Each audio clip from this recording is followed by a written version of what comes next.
Every 30 seconds somewhere in the world, an Airbus is taking off or touching down. Airbus Industrie has made the impossible possible. After the successful maiden flight of the first Airbus in 1972, the European consortium has become one of the largest producers of commercial aeroplanes. Having sold approximately 1,300 aircraft operated by 130 airlines, Airbus has conquered a share of the market of more than 30%. The Airbus fleet presented in this film has become a bestseller on the international aviation market.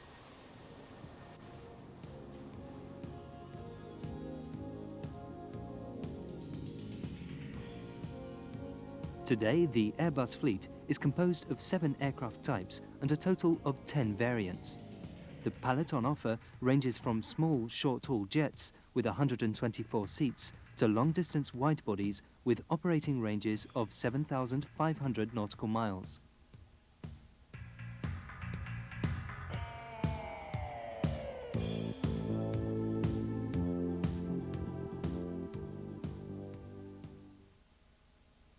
Let's take a look into the past. Toulouse-Blagnac Airport in southwest France. On the 28th of October 1972, the prototype of the A300 taxis out to its first flight. 2 years earlier, French, German and English aircraft constructors had founded the Airbus Industrie Consortium in order to develop a new generation of aircraft. Following the example of the Boeing Jumbo 747, the European consortium wanted to develop a short and medium-haul jet with a large fuselage diameter and a high seating capacity, economically powered by only 2 engines. This Eurojet was built to fill a gap in the market, as American medium-haul aircraft like the B-727 or Douglas DC-9 had a narrow fuselage and accommodated only 180 passengers. At the beginning of the 70s, the civil aviation market was dominated by US producers. Boeing, Douglas and Lockheed held a market share of over 90%. The Boeing 747 was the ideal aircraft for the continental US market. However, acquisition was too expensive and operation too uneconomic for shorter European routes. The European producers, at that time rather insignificant on the international market, wanted to carve out their own market niche with the Airbus.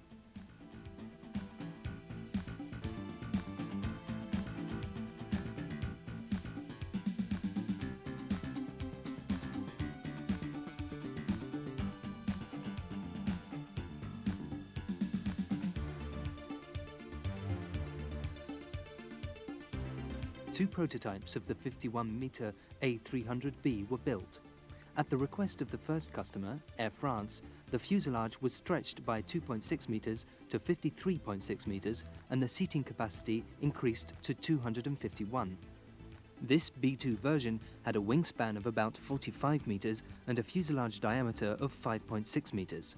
The aircraft was powered by 2 General Electric CF650 engines. They provided a takeoff thrust of over 400 kilonewtons, equaling the power of approximately 100 motorcars.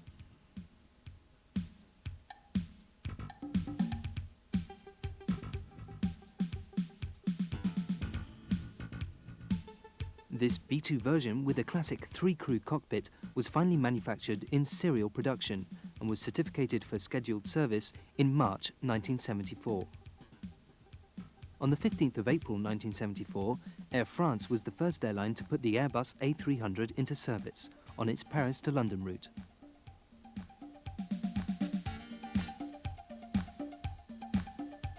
The passengers had come to expect a narrow B-727 on their flight to London and were astonished by the new aircraft that offered a new standard of comfort.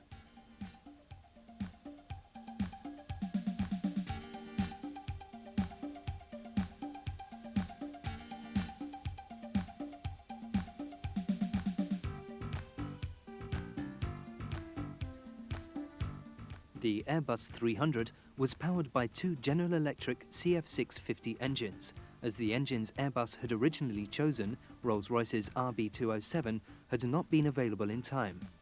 General Electric's CF650 had already undergone an extensive test program.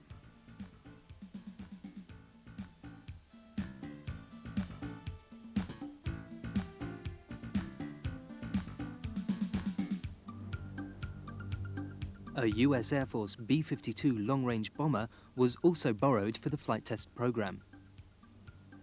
Final assembly of the first A300 was completed in Toulouse. From the very beginning, the national manufacturers of the consortium from France, Great Britain and Germany had been put in charge of the fabrication of all components.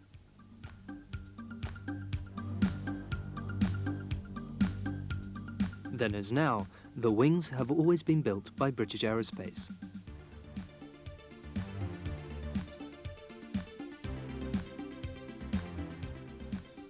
The fuselage front section and the fuselage aft section, red in the illustration, are manufactured in Germany. The cockpit, the fuselage front section and the roots of the wings, blue in the illustration, are built in Aerospatiale's French factories in Nantes and Saint-Nazaire.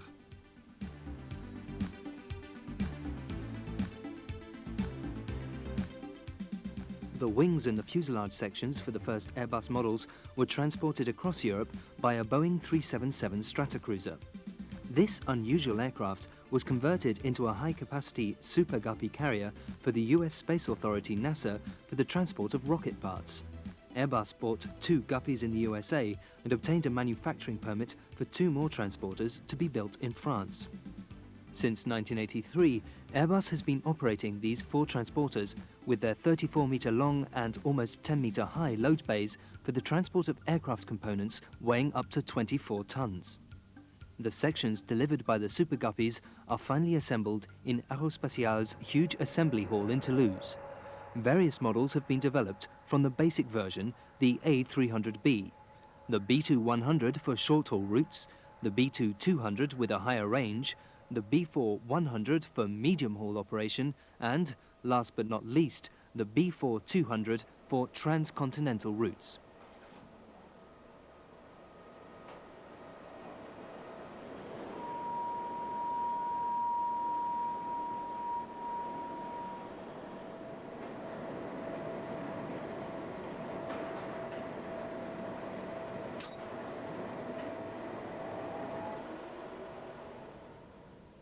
Depending on the range and the field of application, the cabin can be configured for 1, 2 or 3 classes.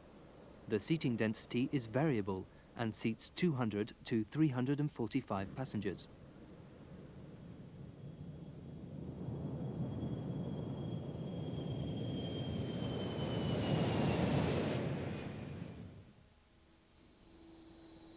After some initial problems, Airbus Industrie finally hit the road to success with its A300B. In 1978, Airbus Industrie started a new project, the A310. Its fuselage is about 7 meters shorter than that of the A300B. With a seating capacity of 210 to 280, it was designed for short and medium-haul routes, which cannot be economically operated with the larger A300B. The A310 is a revolutionary aircraft. For the first time ever, a wide-body with a 2-crew cockpit was equipped with digitized flight systems and screen displays, so-called CRT displays. These color screens replaced numerous analog instruments and gave the cockpit a clear design. Thanks to modern computer systems, a flight engineer is no longer required.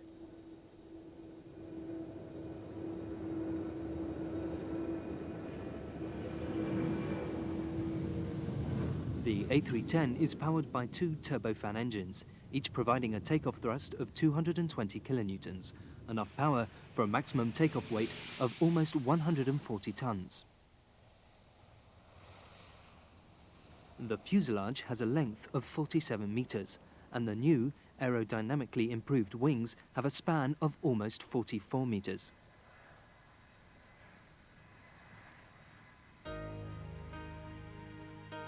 The 16-meter rudder is smaller than that of the A300B and is made of light carbon-reinforced plastic.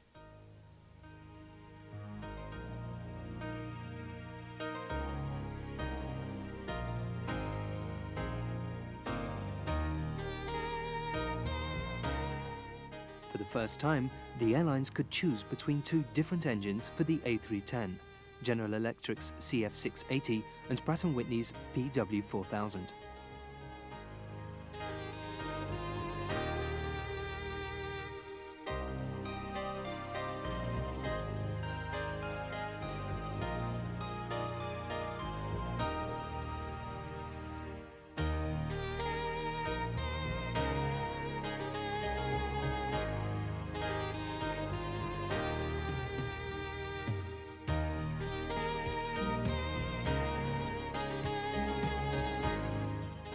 German Lufthansa operated the A310-200 on heavily travelled intra-German and European routes in a typical two-class configuration with 18 first-class and 181 economy-class seats.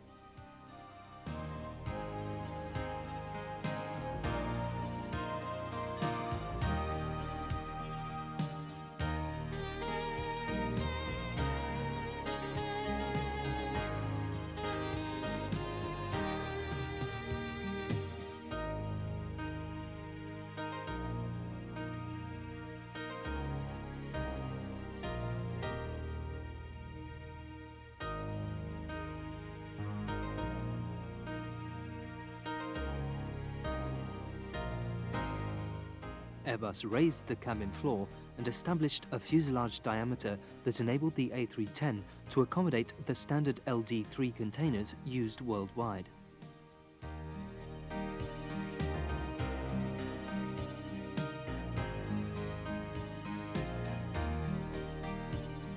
Arranged in pairs, up to 14 LD3 containers can be held in the A310's 69 cubic meter cargo compartment.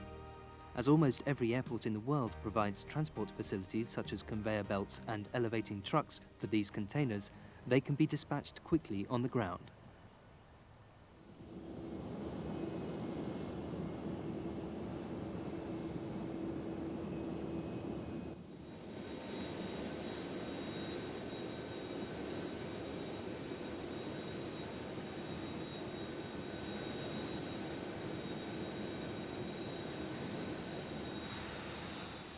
In December 1980, the Airbus consortium, joined by Spanish CASA, Belgian Bell Airbus and Dutch Fokker, decided to build a successor to the Airbus A300B. In July 1983, the A300-600 took its first flight. The 600's fuselage was stretched by 50 centimeters to 54 meters. This enhanced the passenger and cargo capacity and increased the operating range to 4,300 nautical miles.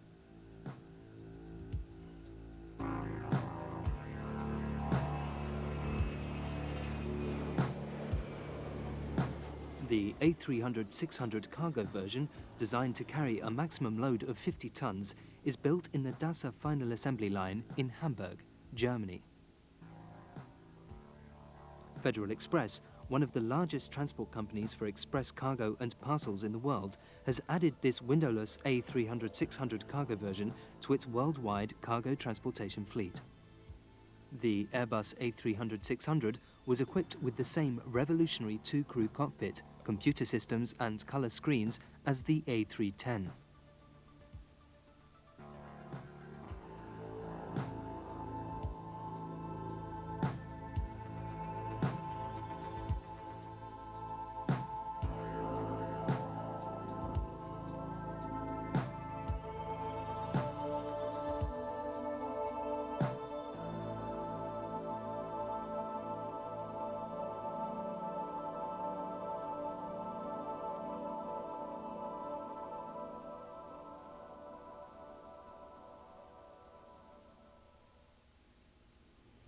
Lufthansa chose two different cabin configurations for the A300-600. This version, called the ABA version by Lufthansa, offers seats in three classes: 16 seats in the first class, 63 in the business class, and 126 in the tourist class. The AB6 cabin is divided into two classes and offers 270 seats. The 207-seat ABA version is in operation en routes to Africa and the Middle East. This was the first aircraft produced by Airbus with winglets on the tips of the wings.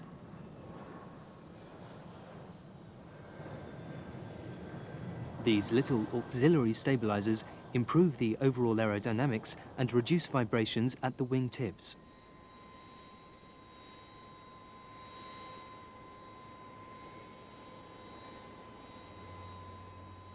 The engines used for the A300-600 are a further development of the turbofans on the A310, the Pratt & Whitney PW4000 and the General Electric CF680. Even though takeoff thrust has been increased to almost 270 kilonewtons, these modern engines are very fuel efficient. the fuel consumption of the A300-600 is approximately 17% less than that of the A300B.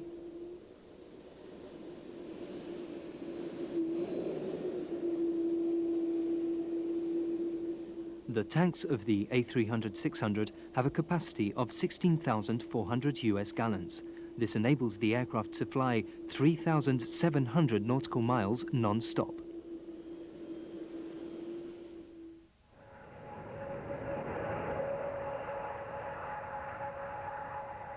In March 1983, almost 1 year after the A310-200's maiden flight, the Airbus management gave the go-ahead for the development of a long-distance version of the A310, here seen in the colours of Air Afrique. With a maximum operating range of 4,900 nautical miles, the A310-300 was designed to fly on intercontinental routes as well.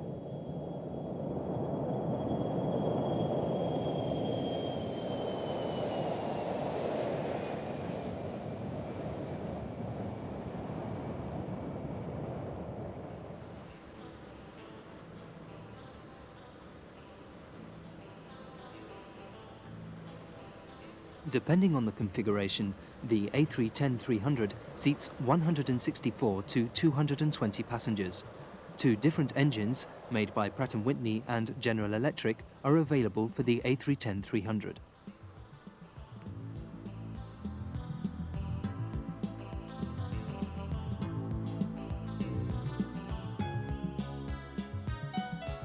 By increasing the takeoff thrust by 16 kilonewtons, the takeoff weight of the 300 version could be increased to more than 150 tons.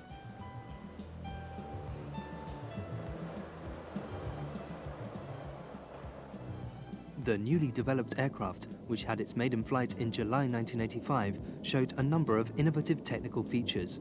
A tank in the elevator unit can hold 1,600 US gallons of kerosene, in addition to the conventional tanks. A fuel transfer system pumps kerosene into the trim tanks in the tail unit and ensures an optimum center of gravity during flight. This minimizes trim resistance and increases fuel efficiency. This process is automatically controlled by the flight management system in the cockpit.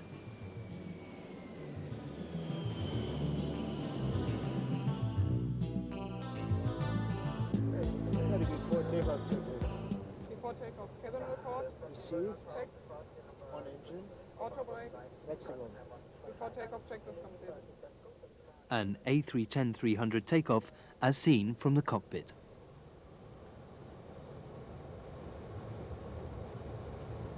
Takeoff.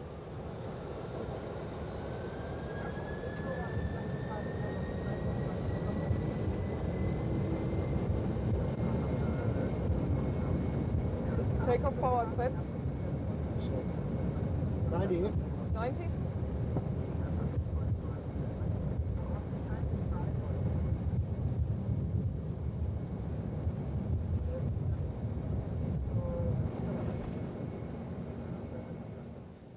Color screens replace a number of pointer instruments in the A310-300's cockpit. The artificial horizon and weather radar are displayed on the color screens. In addition, the pilots receive information on attitude, speed, and altitude. So, right side should be clear. Access 5.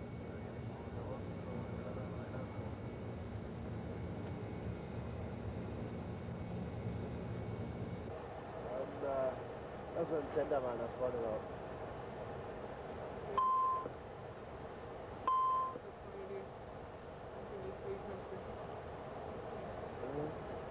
Ja. A Lufthansa A310-300 on a demonstration flight over Helgoland, Germany.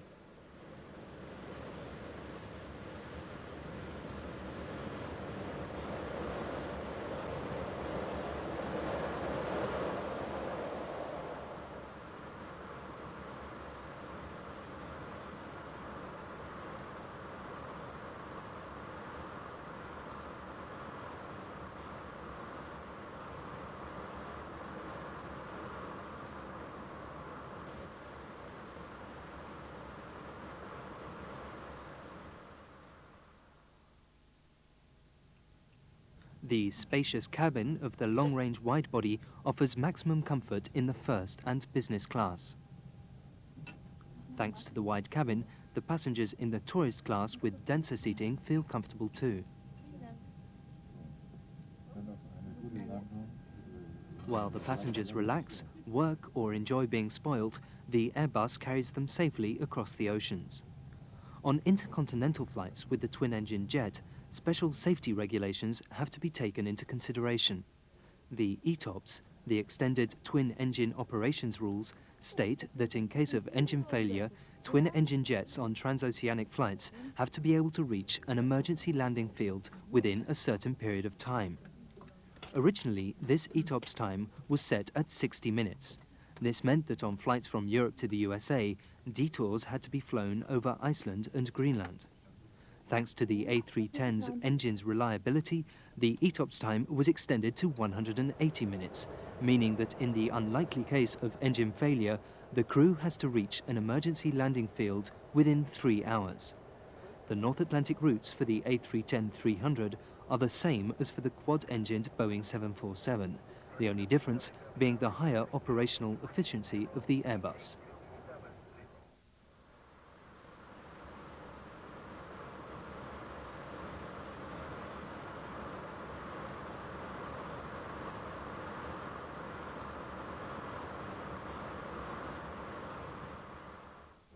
One 100, 50, 40, 30, 20, 10.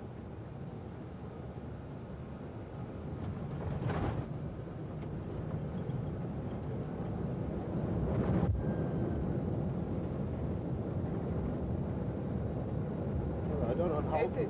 Ostwind hier.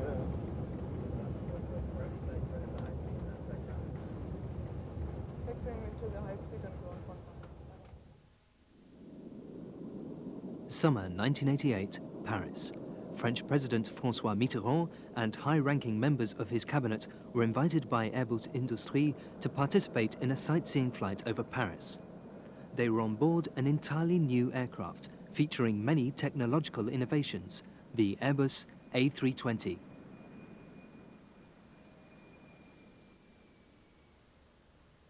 One year earlier, in February 1987, the French-English-German test crew took off on the first flight in Toulouse.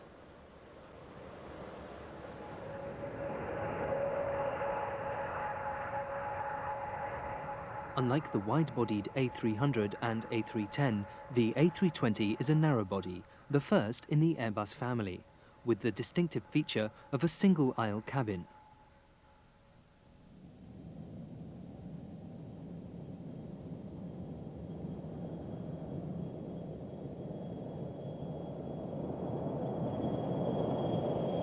The A320 has a length of nearly 38 meters and a wingspan of 34 meters. The cabin is 3.7 meters wide and, depending on the configuration, seats approximately 150 passengers.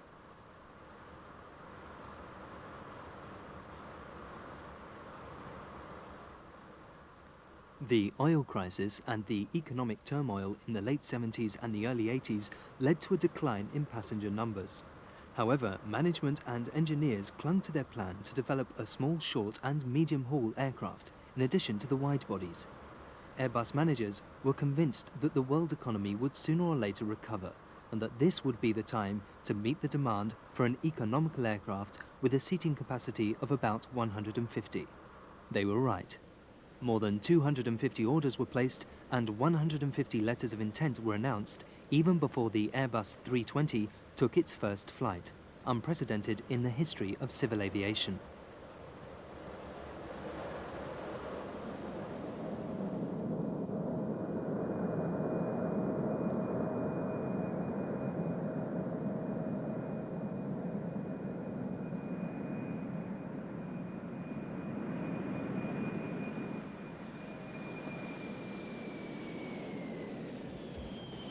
The Airbus 320 is the first Airbus to be entirely designed on a computer.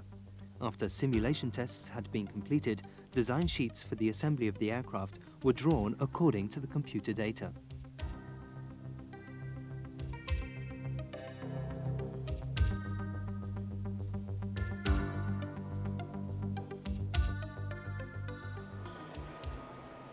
The small Airbus, like the wide bodies, is assembled in Toulouse. The fuselage is fabricated in Germany, the wings in Great Britain, and the horizontal tail unit in Spain. Further components for the A320 are manufactured in the Netherlands and Belgium. Almost 1,700 smaller companies in the USA, Korea and Russia are also involved in the production of individual parts for the Airbus. These components are required for pre-assembly in the partner countries and for final assembly in Toulouse.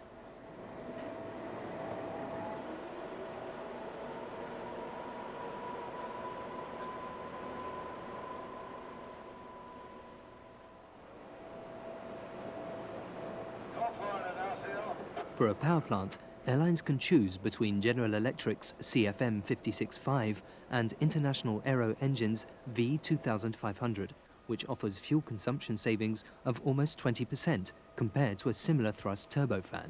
Both engines deliver a takeoff thrust of 110 kilonewtons. Several systems tests were carried out during final assembly.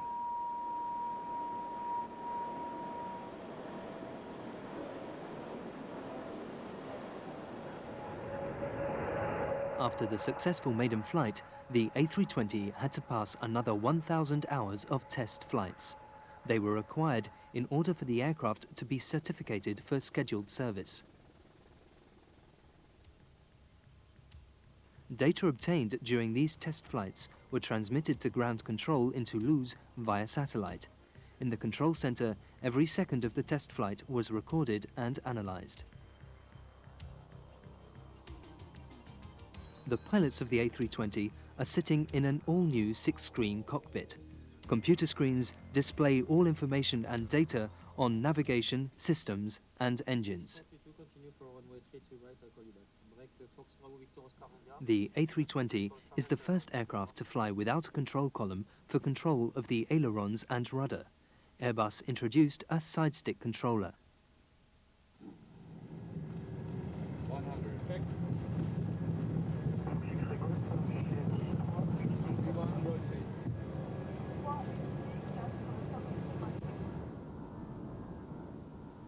Until the side stick was introduced, all commercial airplanes had been controlled by foot pedals for the rudder and a yoke for the elevator and ailerons.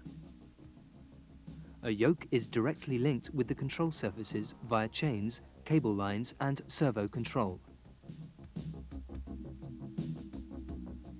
Since the introduction of the autopilot, deflection commands have been transmitted electronically to the control surface's motors. The cockpit controls move simultaneously with the aircraft's flight when the autopilot is on.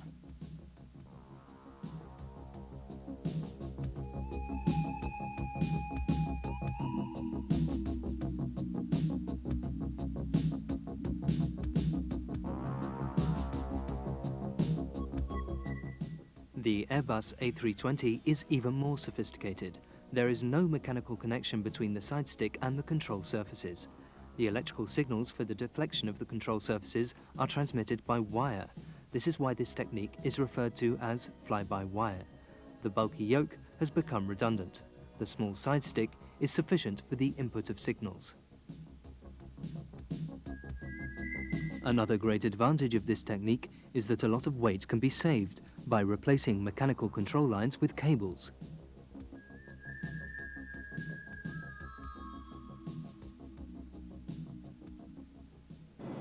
It certainly makes it more pleasant to fly. I love flying our fly-by-wire aeroplanes. They're very similar to flying a small aeroplane again, even though this one's quite a large aeroplane.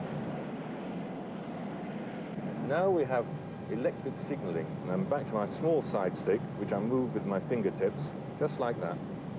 That moves the aeroplane. To illustrate what I mean about going to maximum performance easily, let's just slow down to our so-called alpha max, which is just before the stall.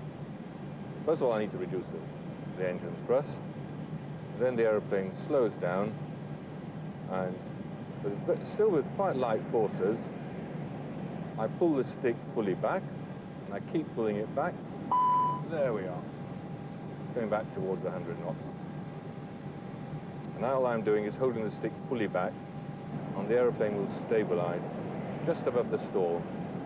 Feel it's buffeting a little bit. That shows that we're not very far away from the stall, but we won't stall. We can sit there all day, as long as I put some power on to stop going down.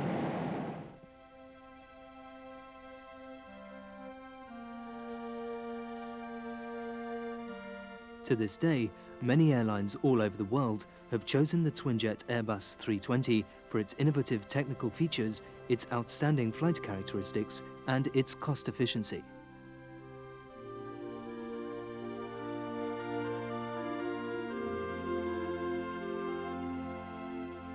The experts agree that the small Airbus is going to be the aircraft of the 21st century for short and medium-haul routes.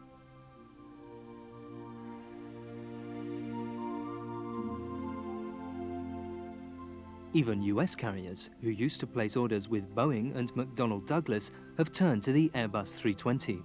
In November 1996, Airbus Industrie surprised the international aircraft market by stating that US Air had placed orders for up to 120 A320s and options on another 280 aircraft of the types A319, A320 and A321.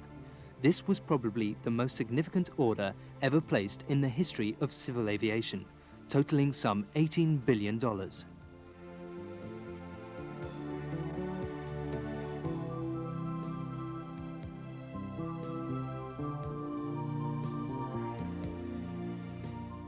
And here now are some pictures of the A320 in service around the world.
After successfully bringing the Airbus 320 onto the market, Airbus Industrie gathered momentum for an expansion of its fleet.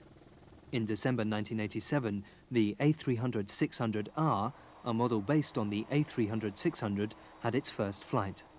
The R version featured a fuel trim tank in the tailplane in order to optimize the center of gravity and the attitude. This system had first been applied in the A310-300. The R in the type designation stands for range and indicates that this is a long-range version of the A300-600.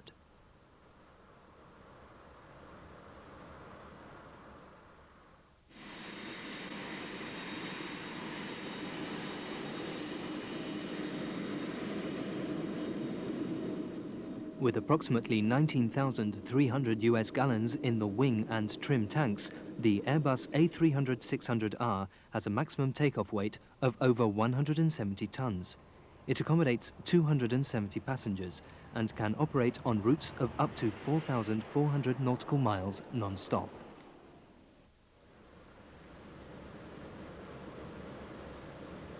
Kuwait Airways, Emirates, American Airlines, Korean Air, China Eastern, Lufthansa and many other carriers operate the A300-600R on long medium-haul routes.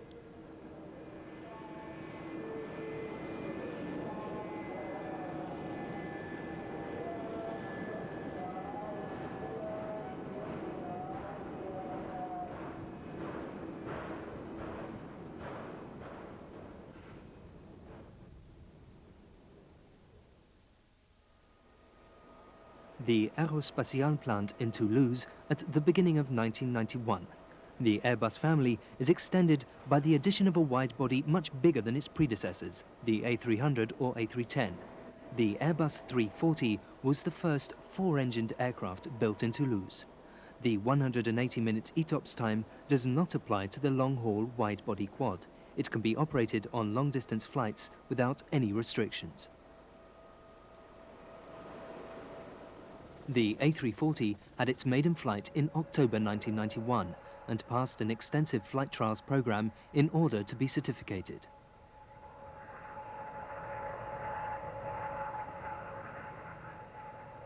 What was so exceptional about this project was the fact that two aircraft were developed simultaneously, the four-engined A340 and the twin-jet A330. Both Airbus types have identical fuselages, wings, cockpits and cabins.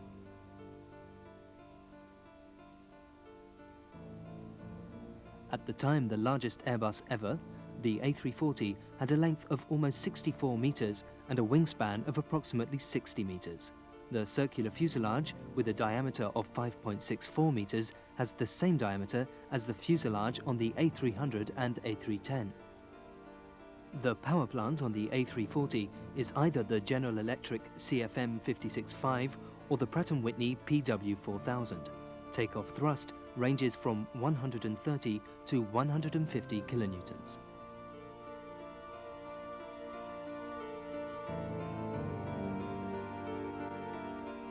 The A340's greater size gives it twice as much fuel tank capacity as the A300-600. It can take 37,000 US gallons and is therefore capable of carrying 263 passengers over 7,500 nautical miles, a new record in the history of passenger aircraft. Routes from Europe to Australia can be flown non-stop with the A340.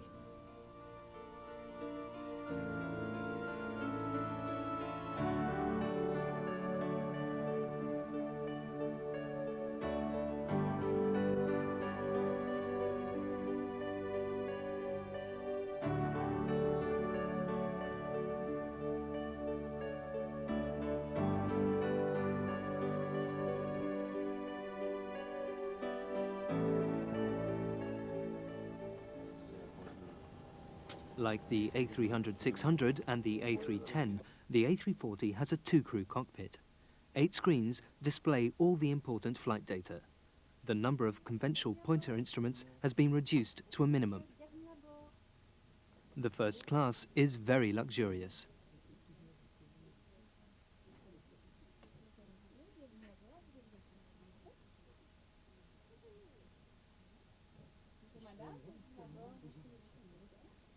The business class also offers high seating comfort, ideal for long flights.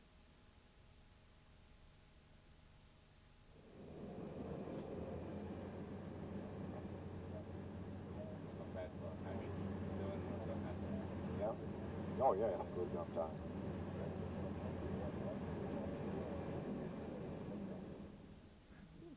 In the tourist class, passengers are a little bit more cramped. However, the airlines can choose a configuration that makes long-distance flights more comfortable.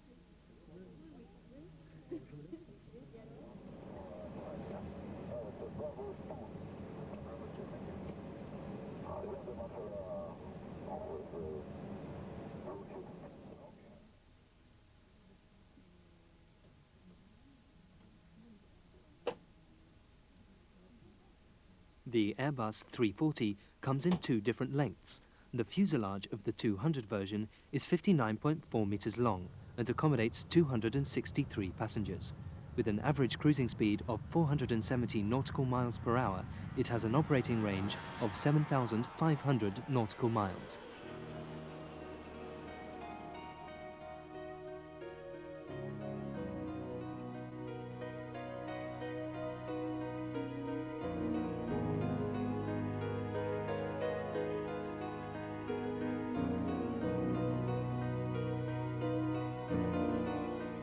The 300 version of the A340, which was designed for high-density routes, has a fuselage stretched by 4.3 meters. Being the largest Airbus, it has a total length of 63.7 meters and seats 295 passengers in a three-class layout.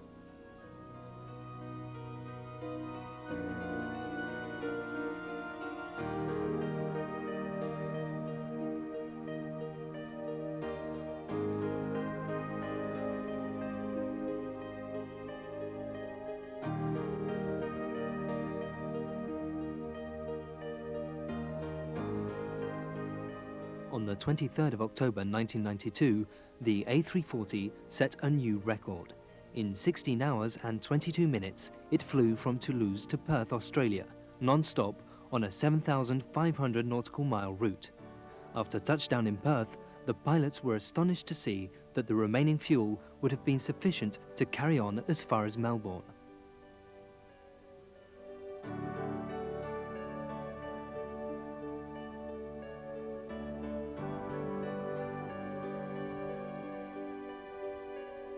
During this ultra-long-distance flight, the idea came up to fly around the world with the A340 from west to east, with only one stopover. On the 16th of June 1993, the A340 took off for its record flight from Le Bourget during the 40th Aerosalon in Paris. After a non-stop flight of 21 hours and 30 minutes, the Airbus landed in Auckland, New Zealand for refueling. 5 hours later, the A340 took off again, heading towards Paris across the Pacific and the Atlantic. After 48 hours and 22 minutes, the Airbus was back in Paris again and had broken 6 long-distance records on its flight around the world.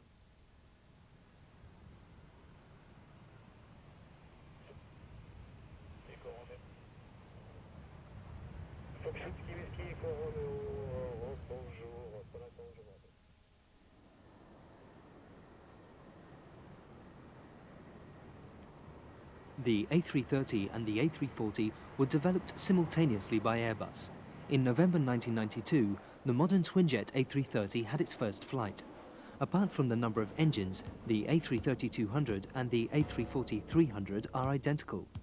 As the A330 is powered by only 2 engines, operating costs can be kept low, and it is therefore of interest for airlines operating on high-density, medium-haul routes up to 4,300 nautical miles long.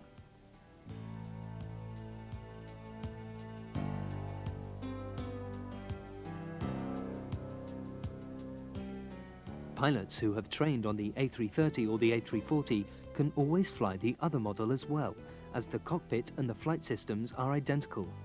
Both types are built according to the communality principle, with over 90% of all components identical.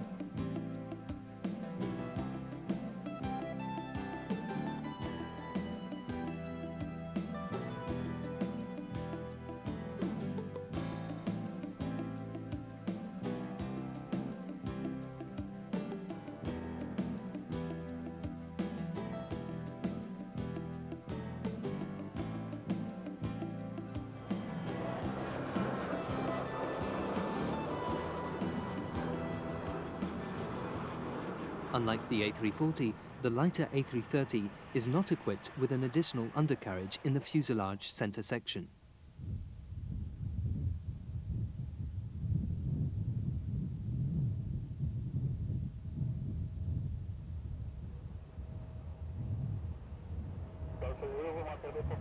The only German airline operating the A330 is the Düsseldorf-based charter airline LTU. The A330 replaced the Lockheed TriStar on routes such as Düsseldorf, Palma de Mallorca.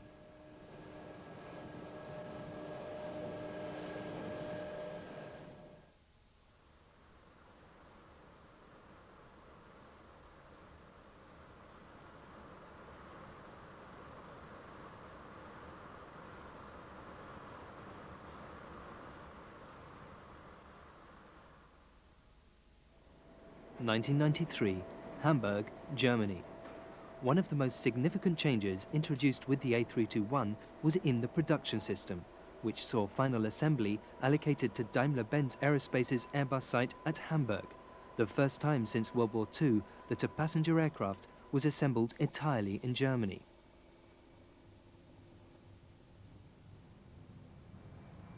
The first A321 took to the skies in March 1993 in Hamburg.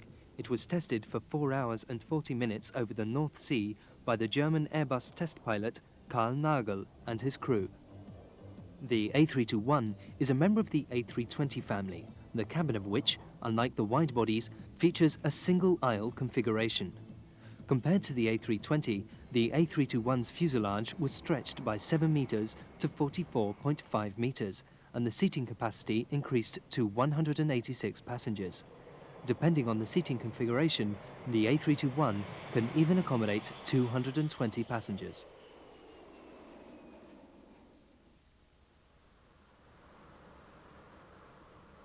Swissair was the first customer for the new short and medium-haul aircraft with a maximum operating range of 2,300 nautical miles.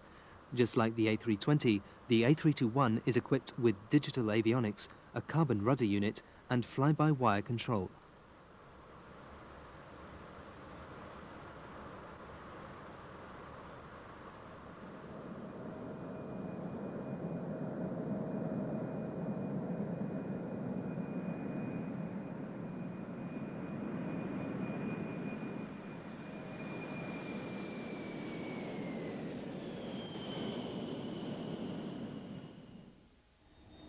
In 1995, perhaps the most extraordinary derivative of all Airbuses was introduced at the Aero Salon in Paris. The supertransporter A300-600 ST was nicknamed Beluga. The white whale is based on the passenger jet A300-600 and is used for transporting Airbus components for final assembly between the European sites. Step by step, the Belugas are to replace the 4 aged Super Guppies. The fuselage has an internal diameter of 7 meters. It can transport half the fuselage of the long-range wide-body A340, for example, or 2 A340 wing sets, or 4 single-aisle A320 wing sets. 2 complete aircraft wing sets for an A320. It could also transport 2 helicopters. The Beluga, which has a cruise speed of 400 nautical miles an hour, is constructed at the assembly plant in Satik, near Toulouse.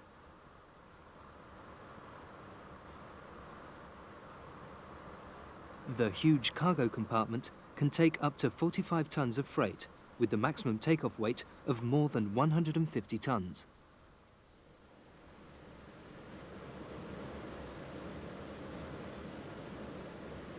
The Beluga carried the first stage of the Ariane rocket to the European Space Center at Kourou in French Guiana.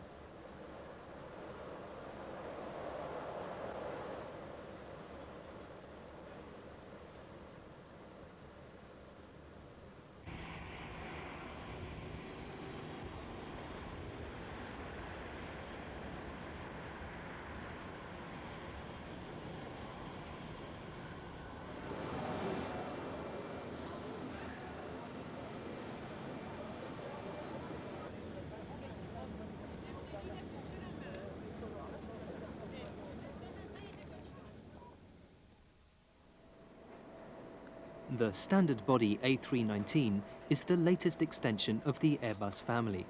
Since 1996, A319s have been built at the Dasse site in Hamburg, making the A319 the second aircraft in the Airbus fleet to be assembled in Germany.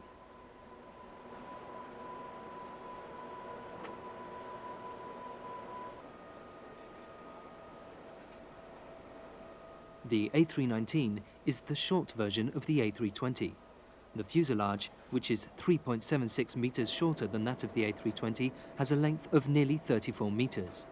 Over 90% of the aircraft components of the A319, the A320 and the A321 are identical.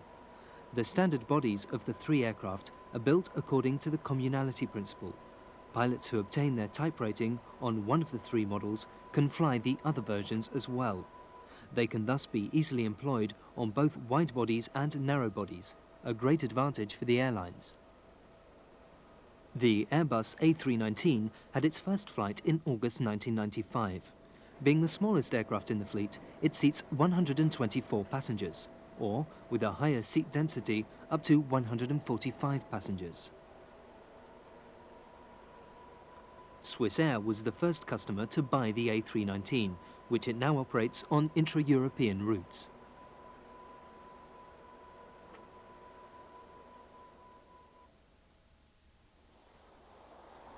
Fuel consumption and exhaust emission have been reduced to a great extent through new technologies. The A319 consumes 4% less kerosene than comparable aircraft from other manufacturers.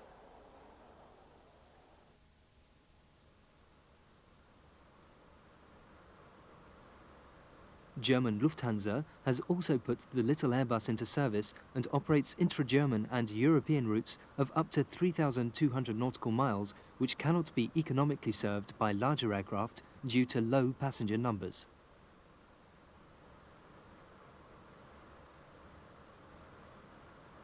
With orders for almost 1,500 aircraft, the A319, A320 and A321 are now among the most popular aircraft in civil aviation.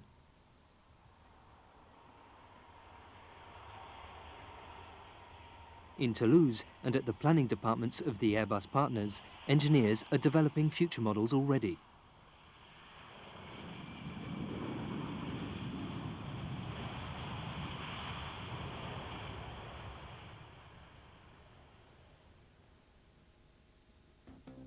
The Airbus A340-600, a stretched version of the long-haul wide-body quad A340, is due to enter the market in the year 2000.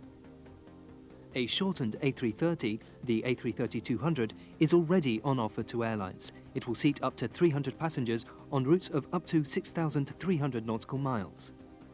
The Airbus A3XX is still in development. This aircraft is Airbus's response to the predicted increase in passenger numbers in the following decades.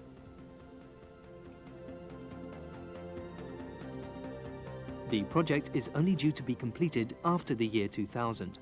The A3XX will have an operating range of 7,600 nautical miles and a seating capacity of at least 550. A team of experts is currently working on the project. At the end of 1996, Rolls-Royce made the announcement that they would build the engines for the two-storied Super Jumbo. Thanks to Airbus Industrie, Europe's aircraft industry has prospered enormously. In future, the Airbus family will be an increasingly dominant site at international airports.